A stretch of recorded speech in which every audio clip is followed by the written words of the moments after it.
Kaalis na yata. Ayun. Ano na? Nagsusulat. Pinagtrabaho kayo ng todo-todo ng gabi.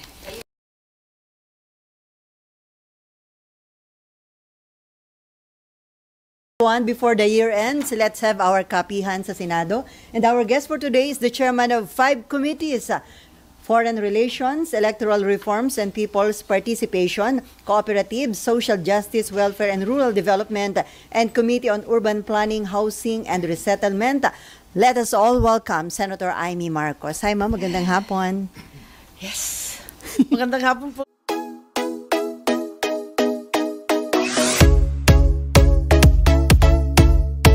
Sa inyong lahat at overdue na ako dito. Medyo na-late ako, pasensya. Galing pa sa Visayas, hindi maganda ang panahon.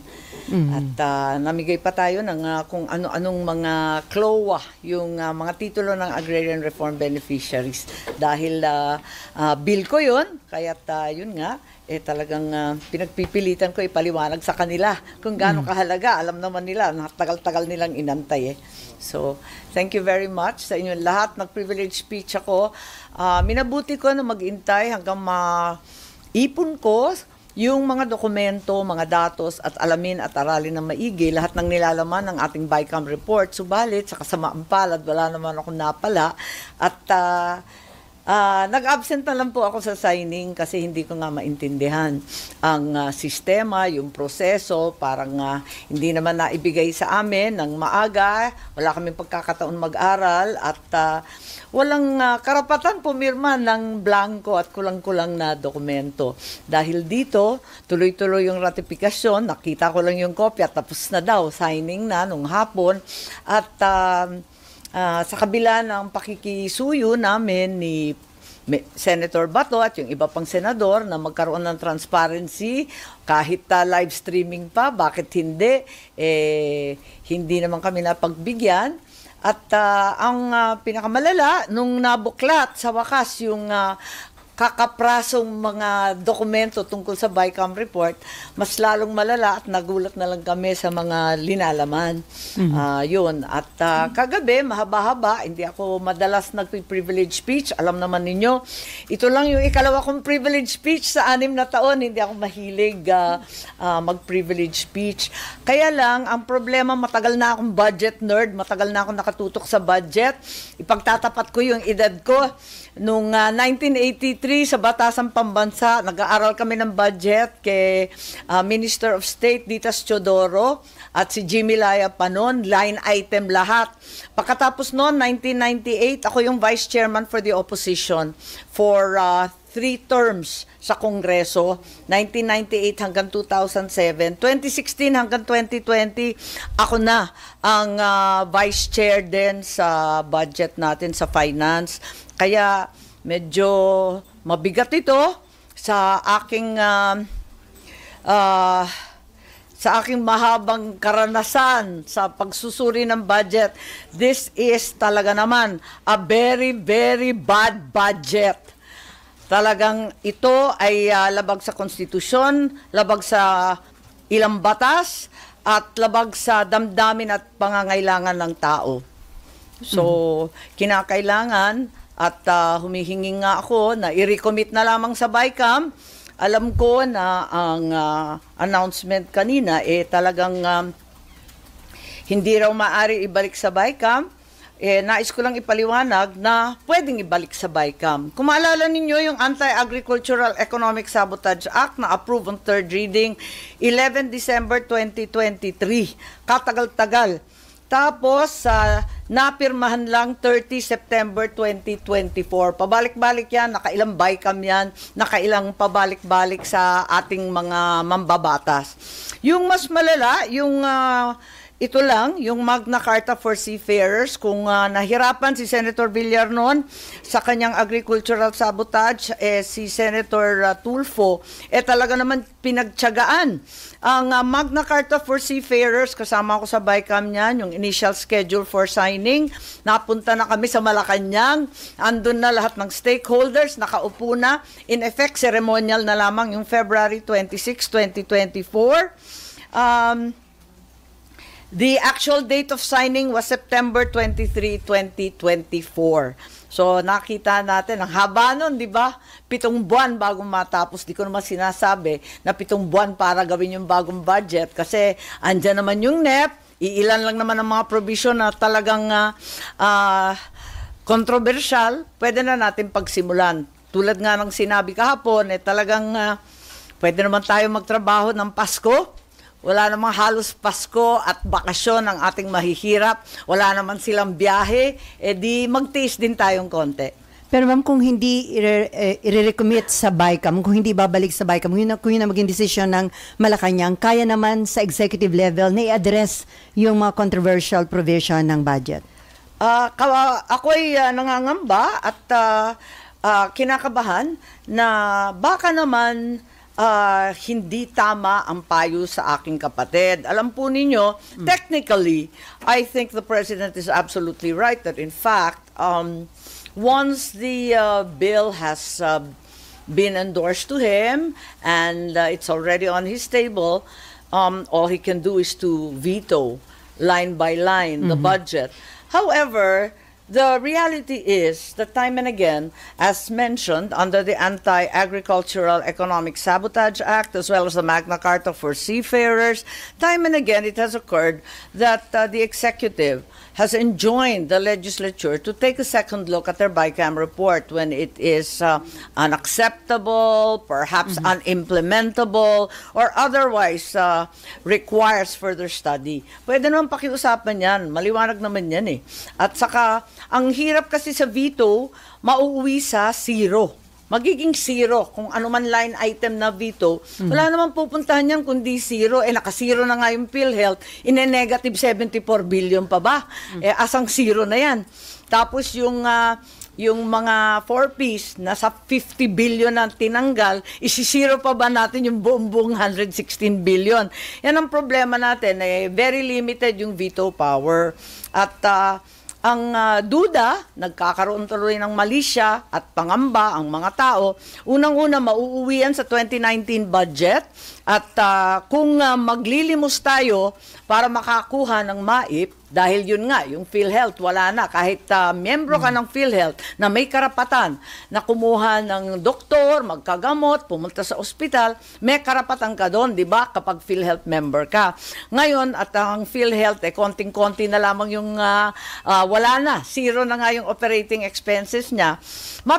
At pumila sa malalakas na mga opisyal na may MAIP, yung medical assistance. Ganon din ang mangyayari sa mga 4Ps. Kung dati yung 4.4 million families na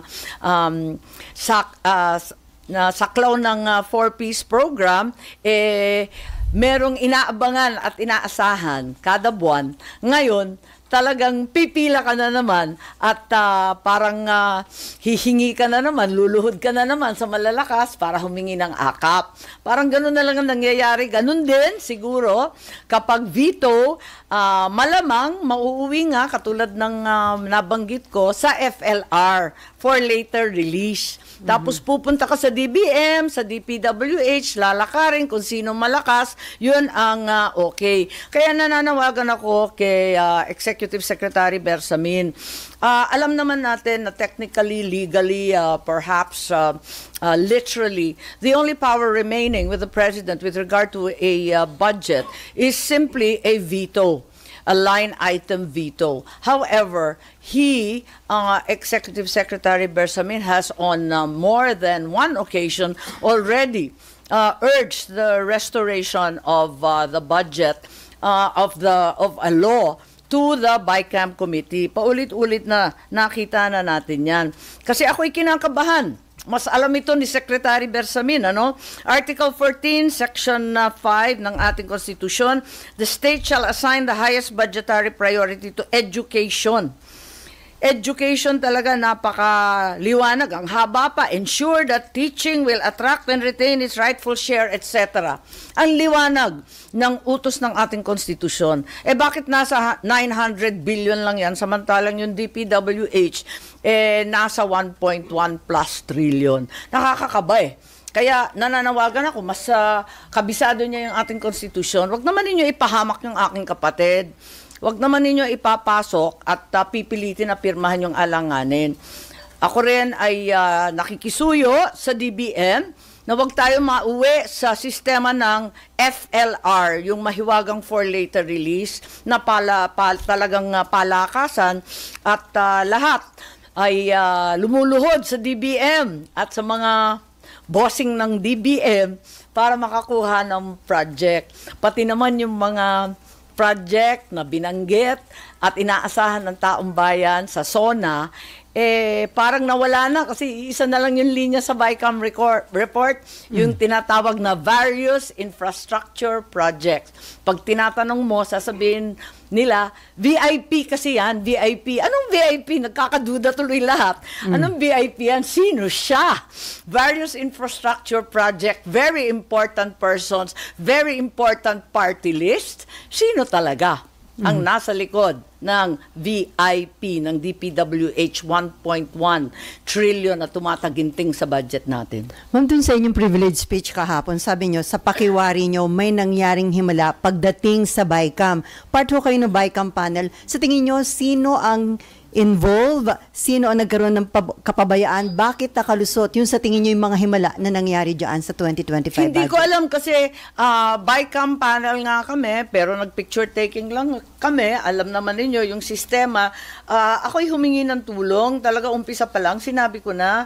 At sumulat ako. Formal akong sumulat sa ating SP, sa Chair, Grace po. Sumulat naman talaga ako at sinabi ko sa kanila kung maaari, pwede ba?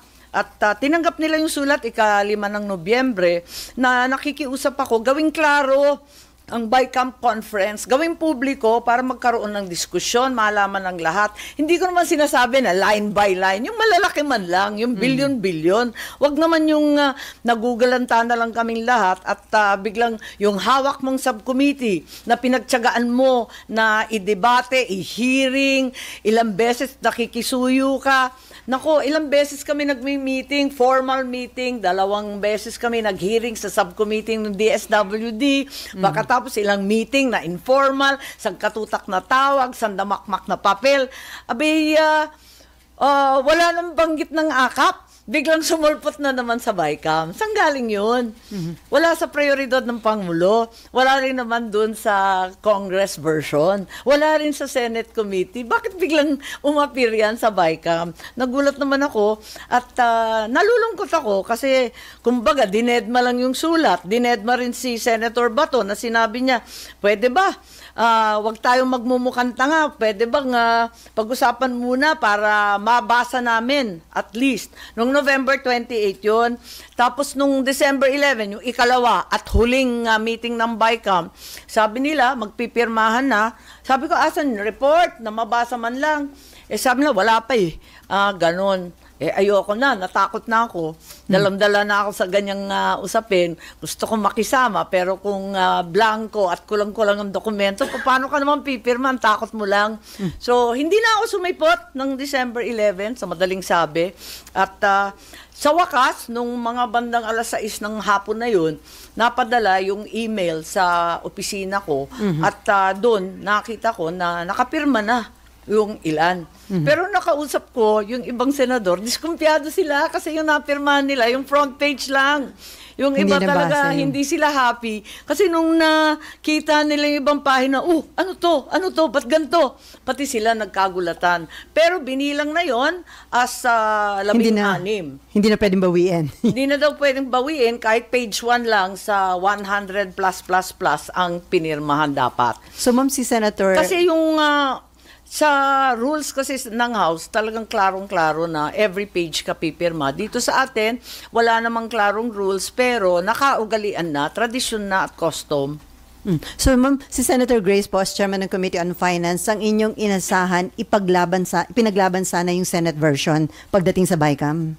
Well, alam naman natin na aminado naman si Chair na hindi siya masyadong sanay sa budget at magpapatulong talaga kay SP. Kaya ang alam ko, sina SP ang nakipag-usap basta ang alam ko, hindi ko alam kung sino nagtipon-tipon, basta ang alam ko talaga, hindi kami kasali. Yun ang klaro sa akin kasi wala ako dun eh. Ang nakita ko na lang, yung first nga, yung 28 November, tapos yung 11 December. Ayun, yun lang yun. Pero before December 11, ma'am, nabigyan ba kayong advance copy or hindi? No, I didn't get a single copy, which is why I determined not to go.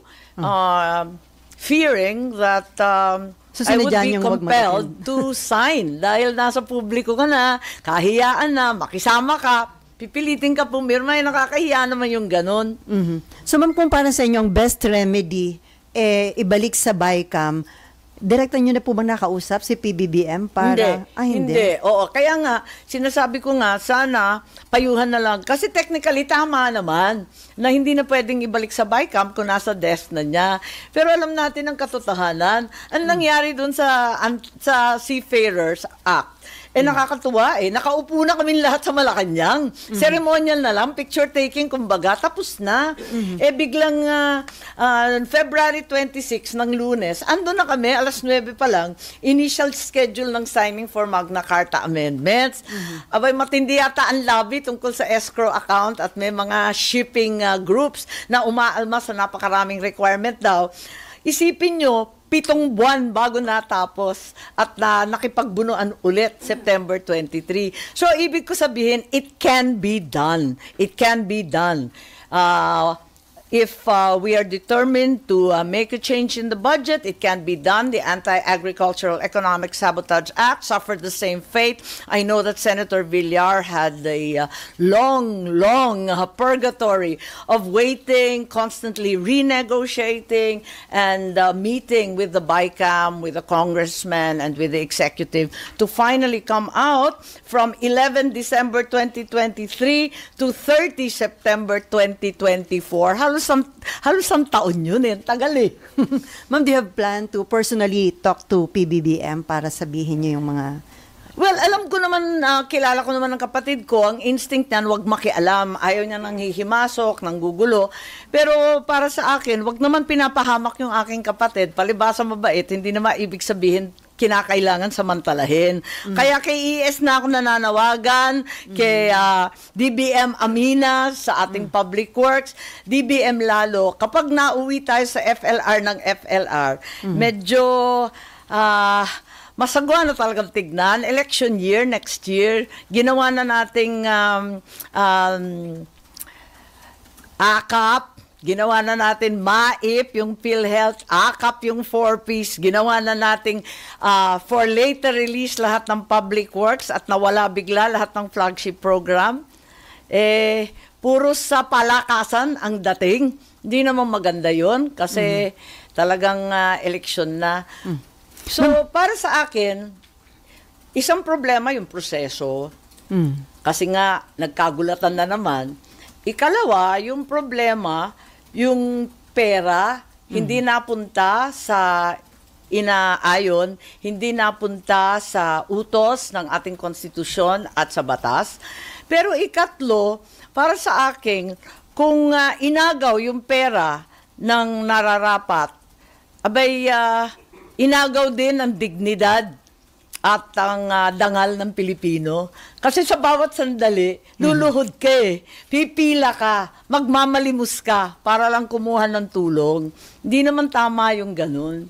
Pero dun sa last meeting ng BICAM, sa statement ni Senate President Chis Escuderos, inassure niya na yung 2025 BICAM report sumusuporta daw sa mga priority programs and projects ng administrasyon dahil dapat daw suportahan yung administrasyon considering na ganong kalaki ang naging boto ni PBBM. Kayo nang inassure niya nung signing na ng BICAM report. Hindi ko kasi narinig si SP. Hindi kasi kami nag-caucus, kaya hindi ko masyadong alam kung ano ibig niya sabihin.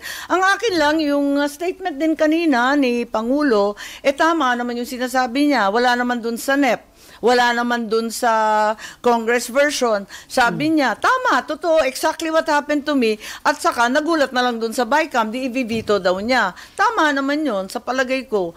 Sakto naman yung sinasabi niya. At gusto ko sana balikan, Section 25. Hindi ko nabanggit sa speech ko.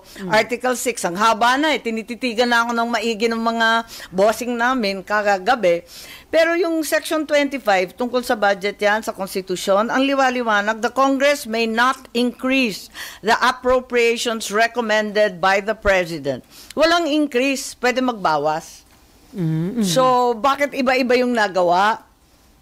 And then, no provision shall be embraced unless it relates specifically to a particular appropriation. Wala nga particular various infrastructure projects. Pipirma ka ba ng ganun? Ano yung various na yun? Ito, pag So parang pork barrel yun, ma'am? Di ko alam various infrastructure projects, VIP nga Nagkakamali siya tuloy lahat. Ngayon, tapos the procedure in approving appropriations shall strictly follow the procedure for approving appropriations. Walang lihim, walang dilim sa ating saligang batas. Our Constitution is neither obtuse nor complicated. It's very, very clear-cut.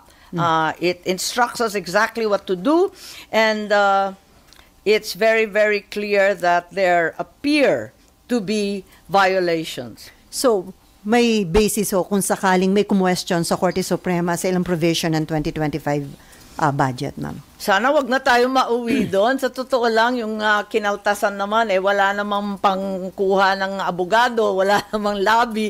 Yung mga may sakit na umaasa sa PhilHealth, paano naman yung pupunta sa Korte Suprema? Dudulog ba naman ng kanilang hinaing yung ating 4 Ps? Hindi naman kaya ng ating mga retired sundalo. Paano ba naman yung mga yan pupunta pa sa Korte Suprema?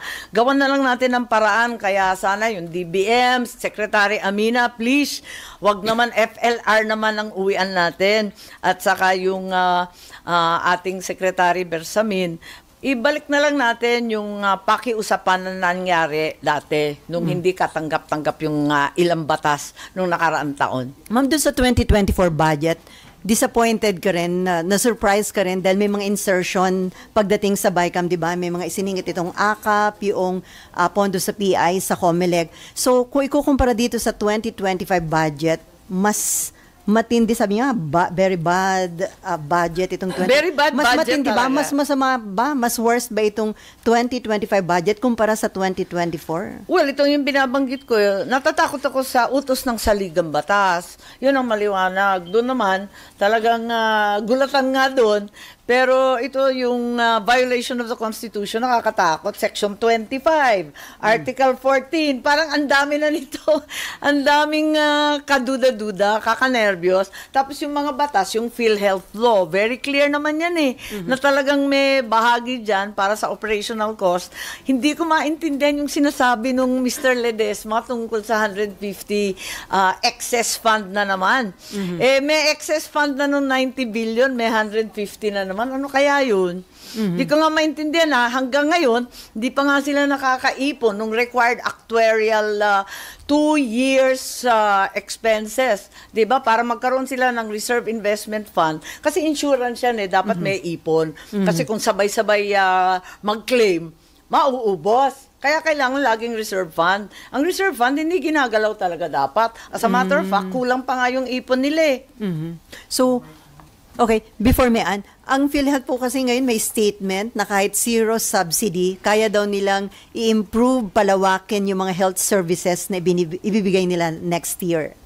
Yes, currently, to the best of my knowledge, I'm not aware of the 150 excess na naman. Baka lipatin na naman yan sa kung saan. Pero my information is that until today, the PhilHealth has not even created an investment reserve fund as required because they've never exceeded the ceiling of 2 years projected program expenditures. So, kulang na kulang pa rin yung pera nila. Walang surplus as stated. Kasi yung actuarial reserve, yung na-compute, yung actuarial cap is not yet met. May cap kasi yan pag insurance, di ba? Meron kang ipon. Kasi doon kukunin pag sabay-sabay nag-claim para hindi ka maubusan. Yun ang problema. Wala pa nga silang investment fund kasi hindi pa nga nakakaipon. At ang liwanag na kinakailangan talaga sa Universal Healthcare Act na magkaroon tayo ng program reserve fund at kailangan din na may share talaga sa tax collections yung PhilHealth. Pero initially, si PBBM, ma'am, nagsabi na bakit nga bibigyan ng subsidy kung alaki naman nung reserve fund o laki ng pondo ng PhilHealth na hindi nila ginagamit. So, Yes. hindi ba parang na-inform ng tama si Presidente doon, ma'am? Initially, parang sinabi niya, bakit mo ba bibigyan nga ng subsidy? Ang dami pang pondo. Na Hindi ko alam, ginagamit. pero ang alam ko lamang, talagang tulad ng lahat ng insurance fund, kinakailangan talaga, may actuarial cap yan. Talagang may iniipon. Ganun. Ayun. Okay, Mayan. And then, Nympha? I just wanted to rectify yung NEP, wala siyang akap. Pero yung Congress version pala may 39 billion. Nakalimutan ko pero gusto ko lang i-clarify na walang akap nung sa NEP. Doon nag-hearing kami sa DSWD, paulit-ulit kong tinatanong, paano ba yung akap? Ay hindi, wala nang priority yun. Paano ba yung akap? Ikalawang hearing, informally, siguraduhin na natin para maayos na natin yung mga alituntunin. Kasi hindi naman ako kontra sa ayuda. Gusto ko lang maayos. Nalalabuan kasi ako sa akap. Ang sabi ba naman, lahat daw ng tinamaan ng inflasyon. Sa loob-loob ko, lahat naman yata biktima ng inflation. Sino bang hindi? Tapos tinanong ko, hindi naman pwede yun. Labo, lahat naman tayo tinamaan ng inflation. Hindi. Yung kulang sa kita. Naku, tumiwanag pa yan. Sino ba yung kulang sa kita? Hindi, yung near poor. Paano yung talagang poor? Hindi pa nga tayo nakakapagbigay sa totoong poor na PWD, na seriously challenged, yung mga nakaratay na mga lola at lolo, yung mga solo parent, ang dami pa nakapila dyan, di pa natin nabibigyan. Laki-laki na ng utang natin sa mga seniors. Bibigyan pa natin yung mga near poor at yung mga sinasabing kapos ang kinikita. Pambirang buhay ito. Okay, Mayan. Hi, ma'am. Ma'am, were you able to talk to SP or Sen. Grace before or and after your speech? Kasi dun sa speech nyo, sinabi nyo, ginagawa pa ba natin ang trabaho natin? So clearly, hindi po kayo happy din sa performance ng senator sa BICAM. Hindi ko naman sinisita yung aking mga bossing at yung mga kasamahan sa Senado kasi hindi ko nga alam kung ano nangyari. So, nagkausap naman kami ni Grace at alam niya mainit ang ulo ko. At sinabi ko sa kanya, hindi naman kita sinisisi pagkat alam ko na hindi naman ikaw ang gumagawa ng lahat. Hindi ka naman talaga ang nag-o-order dyan. Nakikisama rin tayong maigi. Gusto natin tumulong. Yun lang, hindi ko naman sinisisi si SP. Hindi ko alam ang nangyari Ma'am, di nyo sila sinisisi even if lumusot yung akap na pinayagan ng Senate members sa BICAM, sir? Alam mo ba, ang sinabi ko kasi, yung akap, hindi naman masama. Kung madadagdagan yung AIC sa tangtulong sa tao, bakit hindi? Ang gusto ko lang, maliwanag. Yung maliwanag ang alituntunin, hindi yung malabong ganyan. Yung sa AIC kasi, maliwanag. Kapag may namatay, meron kang maasahan burial assistance. Kapag may nagkasakit, may pang-chemo, may pang-dialysis. Kung nasalanta ng bagyo, andyan ka rin. Diba? So, klaro naman yun. Yung akap, talagang nalabuan ako ng todo-todo.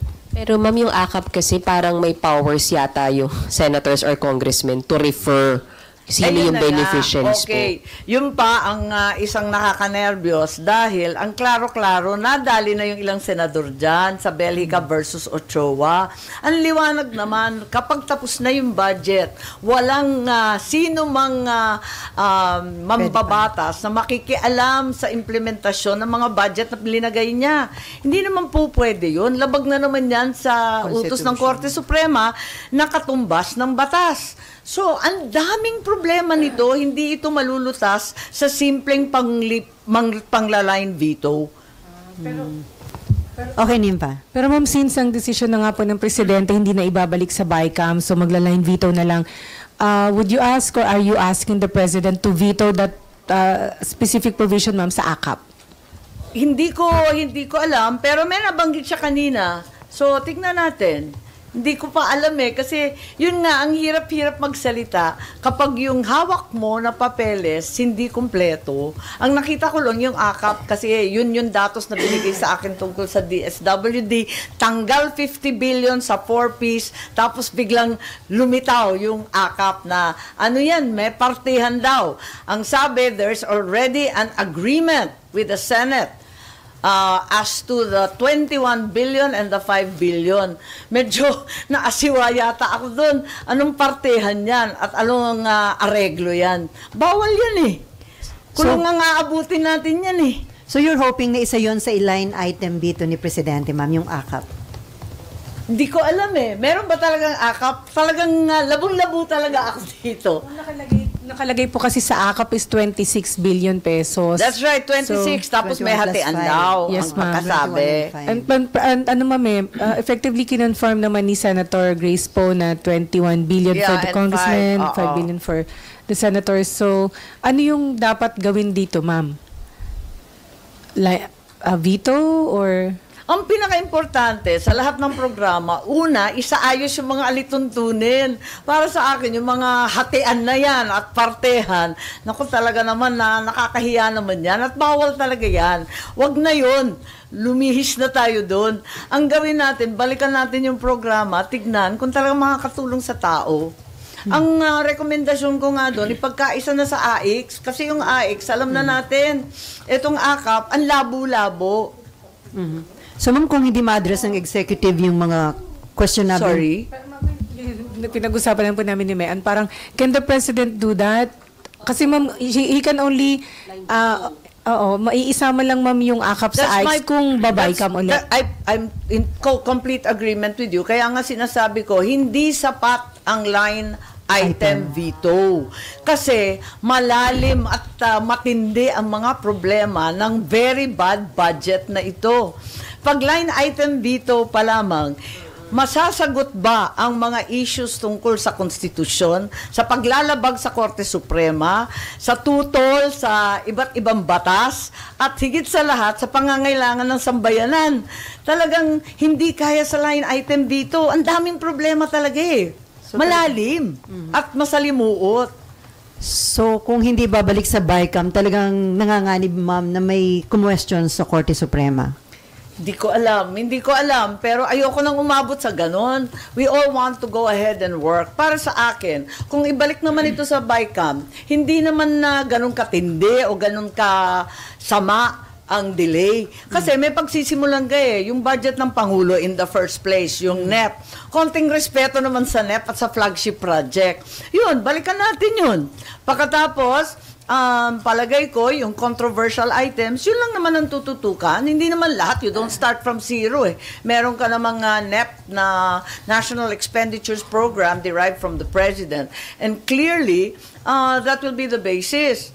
And yun nga, tulad ng sinabi ko, nangyari na naman yan. Kung sakasakali, pinakamalala na to, hindi magkasundo hanggang sa January, magre-reenacted budget ka on a per month basis. Buwan-buwan naman yan Eh di mahahabol pa, hindi naman na ganun katindi. As soon as a proper budget has been finalized, di yun na ang papalit dun sa 2024 budget. Okay, Mayan. Ma'am, sorry to clarify. Mas open kayo na mag-reenacted budget na lang kaysa ipasa tong very bad budget na to? Yes. Hanggang end of the year, ma'am? Pero para sa akin, hindi kailangan umabot sa reenacted budget. Kayang habulin to may araw pa. Huwag na tayo muna masyadong magbiyahe at magbakasyon. So, tulad ng sinabi ko, mahihirap, wala namang bakasyon, wala namang biyahe. Di magtiisan tayong lahat. So, ma'am, kung magbabay ka, mga 1 month lang na magiging reenacted yung budget. Hindi naman to tatagal ng ganun Sabi ko nga, ay may NEP naman tayo, kayang habulin yan. Kung seryoso tayo at talagang puspusan magtrabaho, magkasundo, at sabihin ng ating Pangulo, ng ES, ng DBM, eto talaga ang kinakailangan ng bansa, ito yung tutukan natin. Sa palagay ko, wala pang 1 linggo yan tapos. Ma'am, hindi ba during the BICAM, usually may mga tao naman ng executive, nandyan yung budget secretary, okay, may mga tao sila. So, may consultation bago nabuo yung BICAM report? Hindi ko alam. Wala akong nakita at Di ba walang before- nakipag-usap sa akin.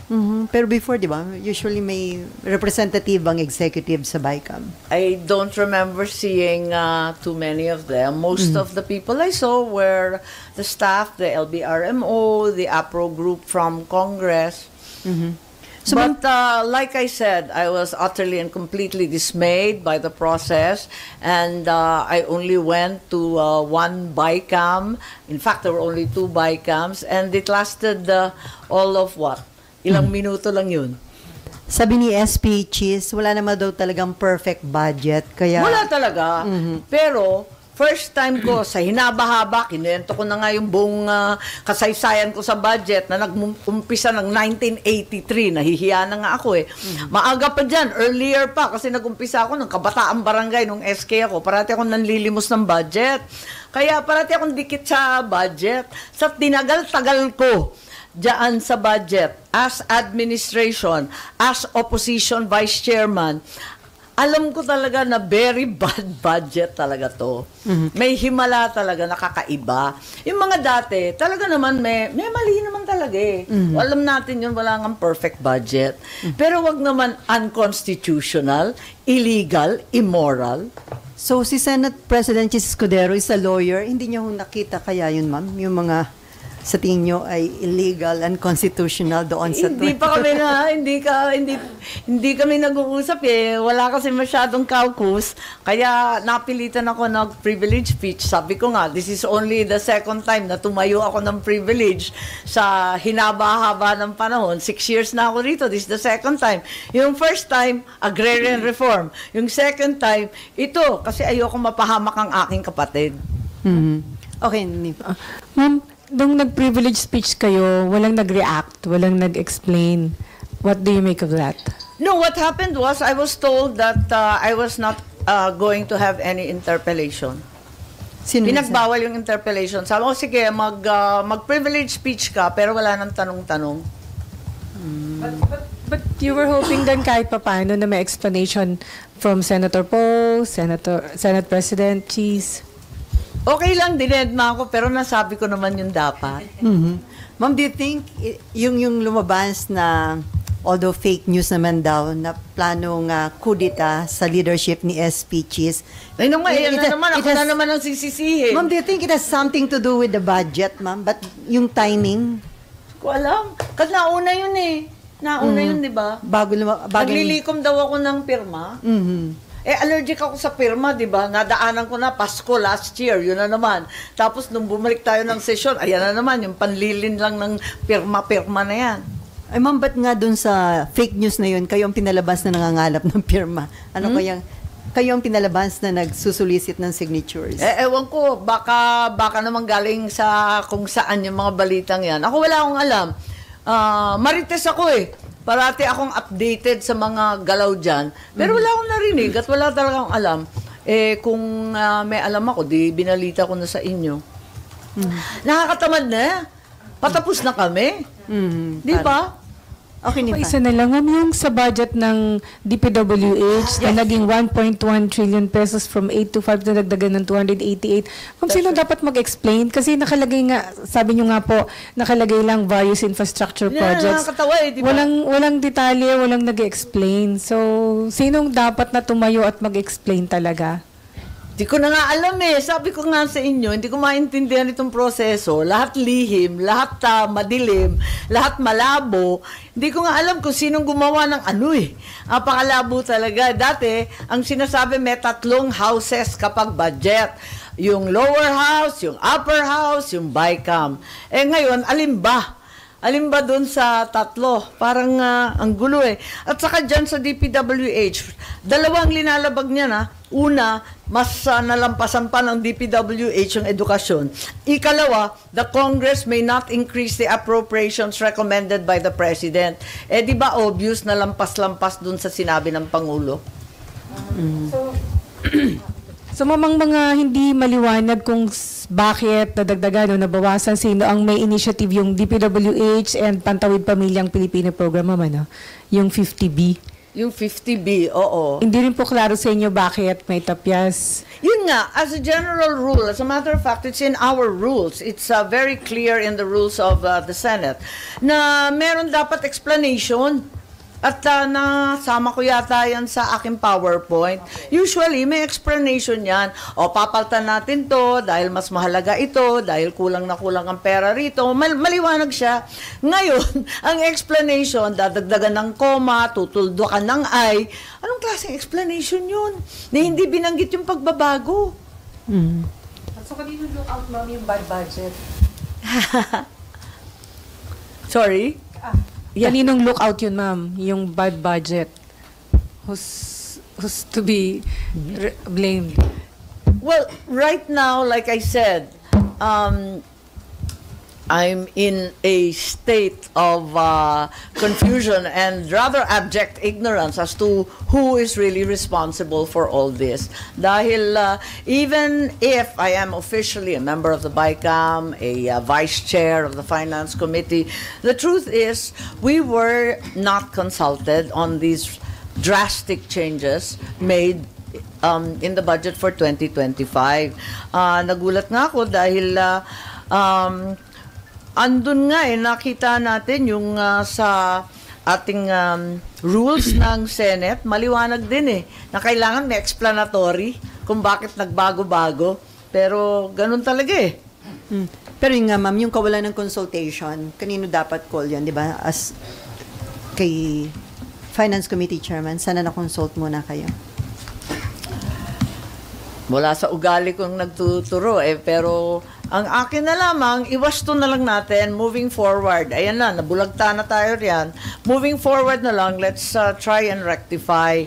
So, kung maaari, ibalik sa BICAM kahit nagbitaw na ang palasyo ng salita, baka naman si E.S. Bersamin, pwede niyang gawin yung ginawa niya sa anti-agricultural economic sabotage. Pwede niyang ibalik katulad ng ginawa sa Magna Carta for Seafarers at maayos ng maigi itong budget na ito. Ang laking kahihiyan, talagang trouble to para sa 2025. Pag nauwi to, lahat sa AKAP, MAIP, lahat sa katutak na limos, pati sa FLR ng DBM. So, ma'am, kaya ganyan din ang concern ninyo dahil kapag pinirmahan ito ni Presidente, siya yung malalagay sa alanganin. Ay, hindi ko alam, pero Kapag hindi naging talaga batas. dapat linalagdaan yung ganito kalabo. Okay, Amor and then RG. Ma'am, sabi po ni President Marcos, hindi naman daw po maaapektuhan or mababawasan yung services ng PhilHealth kahit zero subsidy sila for next year. Do you think that's possible po, ma'am, na hindi talaga maaapektuhan yung PhilHealth services? Hindi ko talaga alam, pero ang maliwanag lang sa akin, yung nasa batas, no? Na yung PhilHealth talaga may bahagi talaga na para sa kanya. At pagbasahin natin, yung NEP, yung ORIG na provision para sa PhilHealth, ang liwanag naman, to be used for premiums of indirect contributors. Ibig sabihin nun, yung mahihirap, yung binabayaran yung premium ng gobyerno. Alam niyo, talagang iniisa-isa natin at talagang linilikom ng mga members ng PhilHealth, inaawa sa sweldo at talagang pilit nilang binabayaran yung premium. Bakit biglaan ang gobyerno nagdesisyon, hindi na babayaran lahat ng premium? Anong klase yun? Tapos yung benefit package improvement. Ayun, required din yan. Di, ibig sabihin, wala nang improvement. Lahat naman tayo, alam na kulang yung outpatient. Ilan lang chemo, ilan lang dialysis, wipe out ka na. Yung outpatient, pati yung in-hospital. Tapos, para sa beneficiaries ng pamana, kasama din yan. So, lahat yan, wala nang premium. Lahat ng cannot afford, wala na silang PhilHealth. Instead, luluhod na lang sila sa may kapangyarihan at hihingi ng MAIP. And ma'am, you mentioned din po yung guarantee letters, mga GL. Yung mga mahiwagang guarantee letter na binibigay ng mga politiko, di ba? Kami ang nagbibigay niyan, dapat emergency na lang yun Pero kung PhilHealth member ka, may karapatan ka. Hindi ka makikisuyo, hindi ka maglilimos sino man. Karapatan mo yan Nagbayad ka ng premium. Ma'am, Last na po, yung GL po ba, ma'am, paano po yung proseso nun? Nanggagaling po sa mga government offices yung GL, pero paano po ba yung process? Parang ganun, di ba? Hinihingi ng kung sino-sinong mga pasyente na nangangailangan ng tulong, hihingi sila. Minsan tinutuhog lahat ng senador, tinutuhog kami lahat, mga congressman, hanggang mabuo yung halaga na kinakailangan nila. Pag kinapos na at nakailang kimo na, babalik na naman. Ganun talaga yun eh. Dapat hindi ganun eh. Palawakin na lamang nila for a reasonable amount yung PhilHealth benefits, exactly as intended by the NAP. Palawakin nila, dagdagan nila for a reasonable amount. Kasi parang 2.5 chemotherapy sessions lang ang afford dun sa outpatient. Parang ganun lang yung liit eh. Alam ko, kapos na kapos eh. Hindi ko na updated. Pero nung dating governor ako, parang ganun lang eh. Pakatapos yung dialysis, ganun din. Ang konti-konti, samantalang alam na natin, 2-3 times a week yan. Eh di wipe out kagad sa isang linggo. Okay, RG.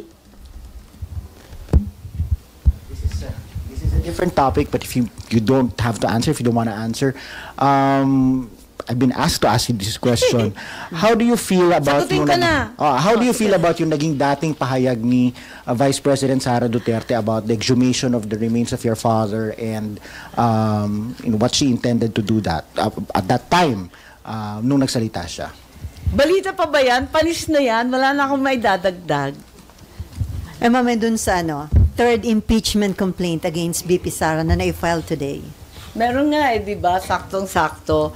Oo. May mga malisyoso nga nagsasalita na fundraising na nga daw tong budget na to para sa 1 trillion impeachment. Eh, bigla akong kinabahan. So, Ha? itong budget gagamitin for the impeachment? Eh, 1 trillion daw ang inaasam-asam na lilikumin eh. Para Ewan pambayan. ko. Alam mo, ang daming marites, hindi ko alam. Totally without basis, but it's been maritest. So, ma'am, personally, may preparation ka na sakaling umakyat dito sa Senate yung impeachment? Wala. Wala akong preparation, Pero kasi alam ko kung anong gagawin ko. Pero nagkausap na kayo ni Vice President Sara since yung Oo outburst naman, niya. oo naman. So, how was it, ma'am? Pero Pwede hindi po ako oo naman. Pero ma'am, ano nakikita? Pero hindi pa kami nagkikita eh. Kasi, telepono lang kayo nag-kausap, ma'am? Ha? Yung since yung kung maalala, kung nakita ko siya, kailan ko ba siya nakita? pero ma'am, since nung outburst niya. Kasi panay punta niya sa Davao. At ako naman, wala nang ginawa kundi lumipad sa kasulok-sulukan ng daigdig. So, pero parang tigil naman ngayon. Ano yun, ma'am? May na-workout kayong ceasefire. Parang tigil naman yung sagutan ngayon ng Presidente tsaka ni Vice. Tulad ng sinabi ko, pinagdadasal ko na lang silang lahat. Pero ma'am, ano nakikita mong senaryo? Aakyat kaya sa Senate yung impeachment complaint? Maraming nagpupumiglas, hindi ba? Pero para sa akin, napakalungkot, napakasama para sa ating bansa. Kadami-dami na nating problema. Hindi ba dapat tutukan na lamang yung bigas, yung mga issue ng kuryenteng sintu-sintu at napakamahal? Hindi ba dapat tutukan na lang natin ang ating mga pobreng mga sundalong hindi bibigyan ng kung ano-anong kailangan nila sa West Philippine Sea? Ang daming problema. Hindi ba dapat tutukan na lang yun? Dadagdagan pa natin?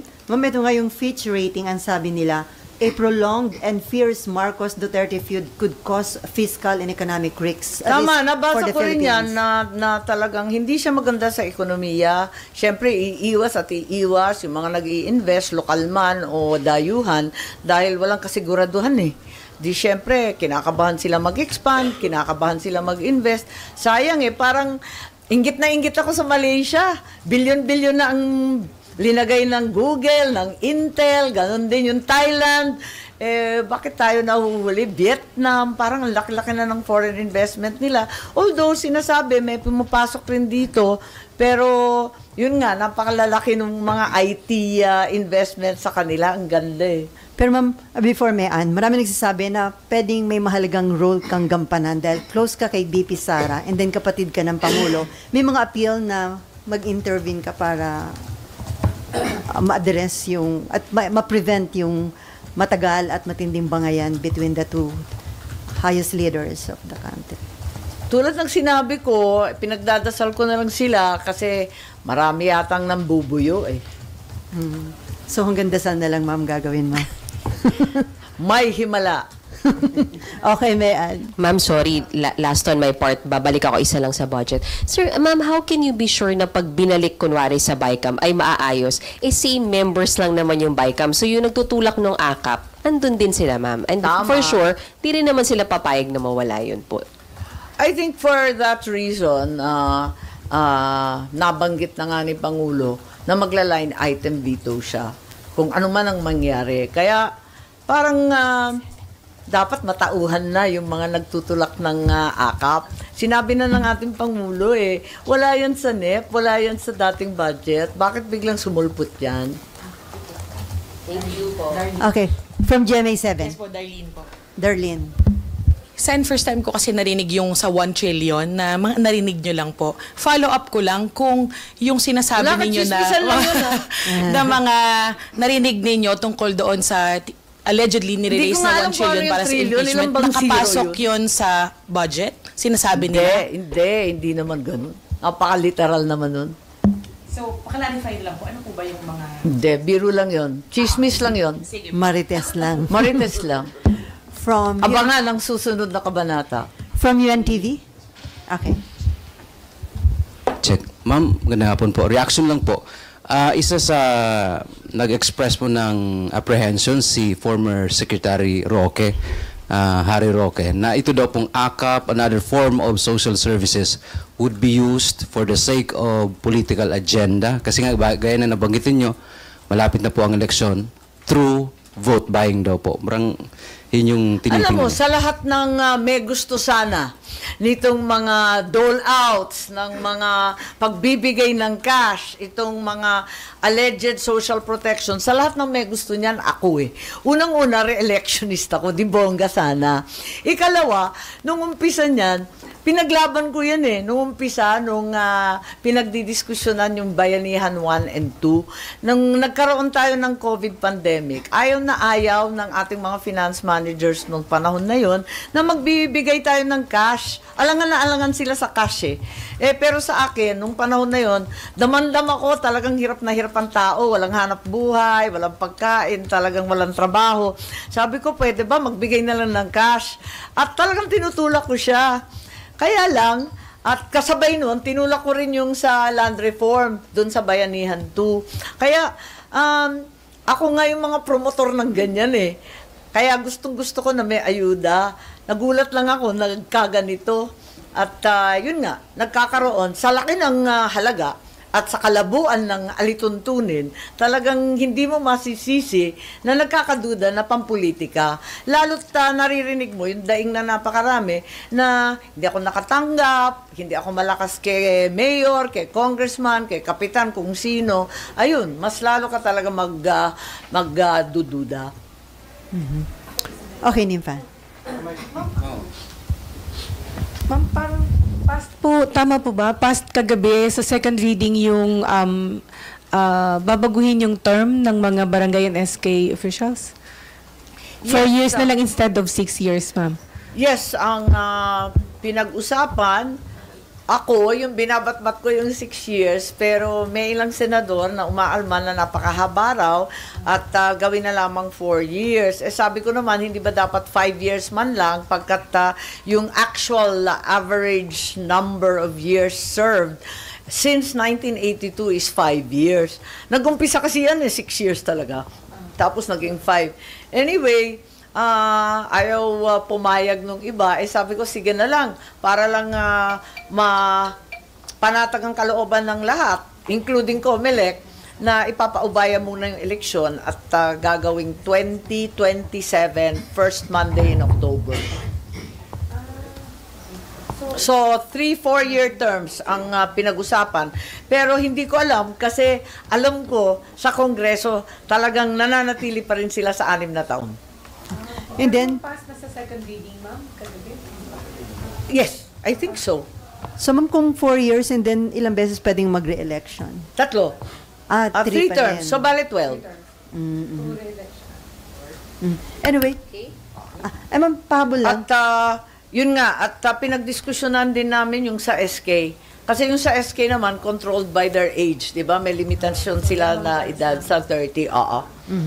Ma'am, noon ka pa nananawagan na sana dalhin na lang sa korte yung mga issues against former President Duterte kaugnay ng kanilang war on drugs. Finally, may committee report na yung Quadcom committee. Kaya lang ang kanilang recommendation, mag-file ng kaso against former President Duterte, Senator De La Rosa, Bongo, paglabag daw sa Republic Act 9851 o yung Philippine Act on Crimes Against International Humanitarian Law, Genocide and Other Crime Against Humanity.